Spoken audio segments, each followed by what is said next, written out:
जोहार। आज के झारखंड मुख्य समाचार में आपका स्वागत है। आज की पहली बड़ी खबर के साथ राज्य में हेमंत सरकार के द्वारा राज्य के मंत्री और सीनियर अफसरों को लेकर एक बड़ा फैसला लिया गया है।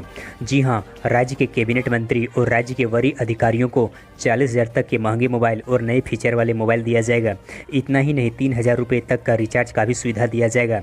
इसके लिए वित्त विभाग की ओर से अधिसूचना जारी कर दिया गया है। मंत्रिमंडल की बैठक में इसे मंजूरी भी मिल गया है।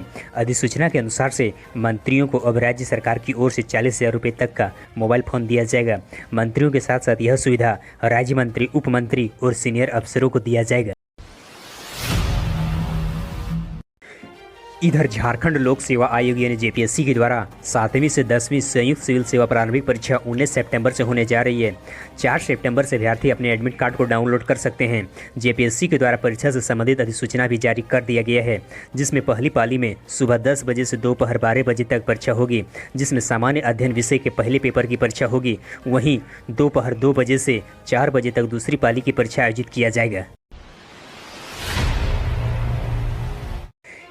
इधर राज्य में पिछले 5 महीने से राज्य के सभी मंदिर बंद हैं। राज्य के मंदिरों में श्रद्धालुओं के प्रवेश पर रोक लगा दिया गया है, जिस पर पंडा, पुरोहित और धार्मिक स्थलों पर कारोबार करने वालों की धैर्य जवाब देने लगी है।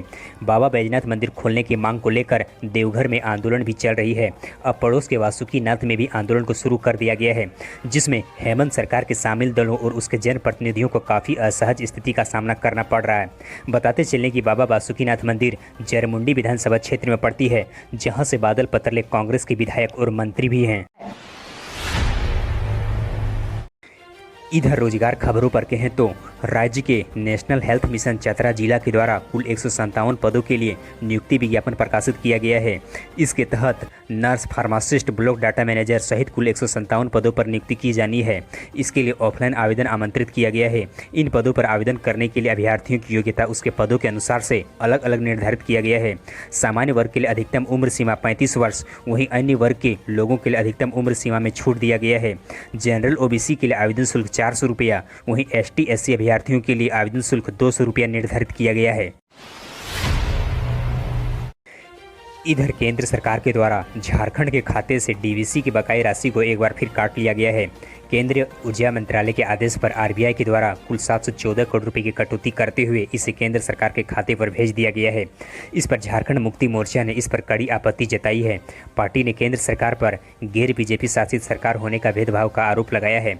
मंगलवार को प्रेस कॉन्फ्रेंस में पार्टी प्रवक्ता विनोद पांडे ने कहा कि गैर बीजेपी शासित राज्यों के साथ केंद्र सरकार लगातार दोहरा चरित्र अपना रही है। इधर झारखंड हाईकोर्ट में कल गुरुवार को झालसा के द्वारा दायर रिपोर्ट के आधार पर राज्य के भूख से मौत के मामले में सुनवाई हुआ, जिस पर chief justice doctor Ravi Ranjan ने इस मामले में सुनवाई करते हुए कहा कि शहरों से दूर रहने वाले लोगों का जीवन आज भी दूभर है।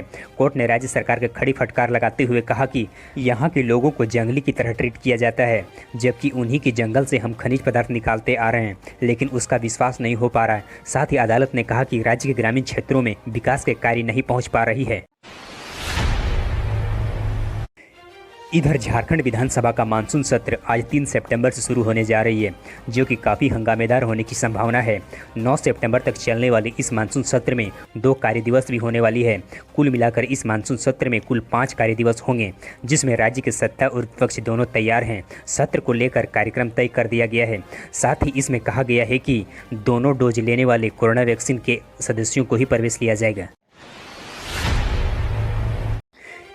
इधर शिक्षा जगत की खबरों पर कहें तो राज्य सरकार के द्वारा संचालित निःशुल्क कोचिंग आकांक्षा 40 की प्रवेश परीक्षा में कुछ बदलाव किया गया है।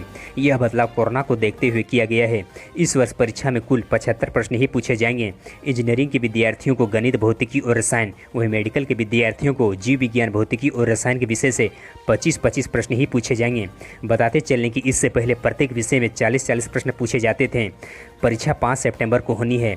इसके लिए राज्य के 28,000 विद्यार्थियों के द्वारा आवेदन समर्पित किया गया है, जो कि आधिकारिक वेबसाइट के जरिए अपने एडमिट कार्ड को डाउनलोड कर सकते हैं। इधर रेलवे खबरों पर कहें तो रेलवे बोर्ड के द्वारा रांची से 2 ट्रेनों को चलाने पर सहमति बनी थी। इसमें हटिया पुणे और हटिया हबीबगंज भोपाल साप्ताहिक ट्रेन शामिल थी। इसमें कहा गया था कि पुणे टर्मिनल से काम को भी शुरू कर दिया गया है। इन ट्रेनों को परिचालन को शुरू किया जाएगा। इस संबंध में दक्षिण पूर्व रेलवे के द्वारा रेलवे बोर्ड के प्रस्ताव को भी भेज दिया गया था, लेकिन 1 वर्ष बीत जाने के बाद भी अब तक इन 2 ट्रेनों का परिचालन शुरू नहीं हो सका है। रेलवे बोर्ड के द्वारा इस पर सहमति नहीं बनी है।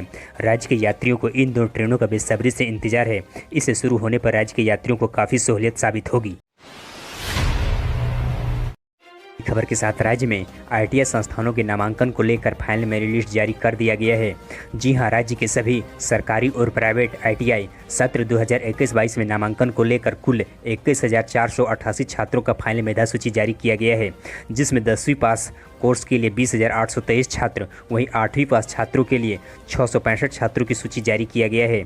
साथ ही बताते चलें कि 10वीं पास कोर्स के लिए जनरल में 28.57%, वहीं 8वीं पास कोर्स के लिए 9.5% कटअप आया है। इधर राज्य के नक्सल प्रभावित क्षेत्रों के युवाओं को राष्ट्रीय और अंतर्राष्ट्रीय स्तर का खिलाड़ी बनाया जाएगा। उन्हें इस स्तर पर ले जाने के लिए उन्हें सहाय नामक योजना से जोड़ा जाएगा। मुख्यमंत्री हेमंत सोरेन के द्वारा इसके लिए निर्देश भी जारी कर दिया गया है। CM श्री सोरेन ने कहा कि ज़्यादा से ज़्यादा युवाओं को सहाय योजना के साथ जोड़ा जाए, उन्हें खेल के लिए बढ़ावा दिया जाए। CM श्री सोरेन के निर्देश के बाद जमीनी स्तर पर सरकार के द्वारा खेल के क्षेत्रों में प्रतिभा को तलाशने और तराशने के काम को भी शुरू कर दिया गया है। इधर कांग्रेस के वरिष्ठ नेता श्री राहुल गांधी ने एक बार फिर मोदी सरकार पर जमकर हमला बोला। उन्होंने कहा कि तेल की कीमत बढ़ने से आम लोगों को सीधी असर पड़ रही है, जनता की जेब पर इसका असर पड़ रहा है। पार्टी मुख्यालय पर आयोजित PC में कांग्रेस के सांसद राहुल गांधी ने कहा कि आज मैं महंगाई, पेट्रोल, डीजल और गैस के दामों को लेकर देश की जनता से बातें करना चाहता हूँ। DGP का मतलब क्या है? DGP का मतलब गैस, डीजल और पेट्रोल है। साथ ही उन्होंने कहा कि देश में कीमत बढ़ने से इसका असर आम लोगों पर पड़ती जा रही है। ट्रांसपोर्ट महंगा होने से अन्य आवश्यक सामग्री भी महंगी होती जा रही है। आप अपने निर्देश या सलाह देने के लिए नीचे कमेंट बॉक्स में हमें कमेंट करें। हमारे हौसला अफजाई के लिए इस वीडियो को लाइक करें और अपने मित्रों के साथ अधिक से अधिक शेयर करें। हम फिर मिलते हैं कल के अपडेट्स के साथ। तब तक के लिए धन्यवाद।